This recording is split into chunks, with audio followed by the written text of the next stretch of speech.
Kamala Harris a-t-elle déjà gagné l'élection américaine? Que disent les sondages? Est-ce que Trump va l'emporter? Est-ce que Trump va perdre? Je vous dis tout maintenant. Quelque chose de très intéressant qui est apparu hier, c'est l'indécision au Texas.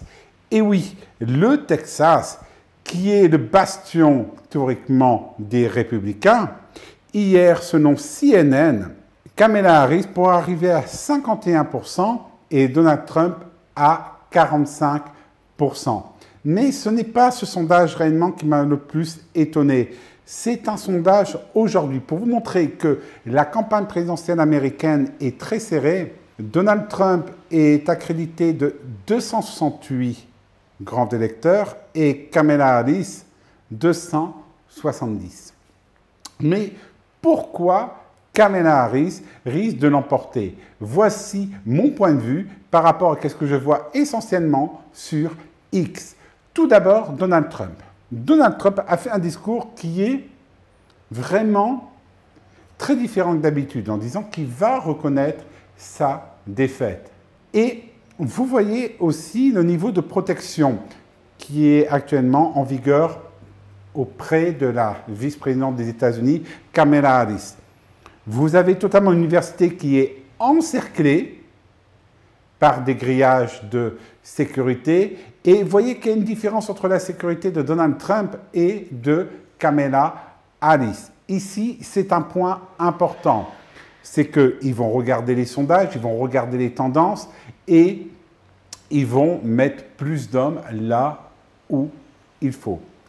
Cette campagne américaine aussi a une grande répercussion en Europe. Il faut savoir qu'en Europe, si Donald Trump vient à gagner, l'Europe va devoir faire maintenant cavalier seul. Si les États-Unis font du protectionnisme, l'Europe devra faire du protectionnisme. Mais l'Europe aussi devra assurer sa défense. Et connaissant les Européens, nous avons une stratégie où on encaisse, on encaisse, on encaisse, mais après, s'il faut qu'on rentre dedans, on rentre dedans. Et ça, c'est une crainte pour la guerre en Ukraine. Mais c'est tout ce qui est point de vue économique qui est vraiment très intéressant. Mais ici, sur cette première vidéo, je peux vous dire que j'ai discuté avec des Américains à Belo Horizonte parce qu'on a une école américaine et mon fils va à côté. Et beaucoup d'Américains en ont marre de Trump. Pourquoi? Il insulte, il dénigre et surtout, il ne donne pas une bonne image de l'Amérique au point de vue de certains électeurs républicains qui m'ont dit qu'ils ont voté pour les démocrates. Donc, il y a deux philosophies, deux visions des États-Unis qui sont en train tout doucement d'émerger. Et ici, c'est le plus grand jour dans l'histoire des États-Unis, comme le Brésil il y a 2 ans.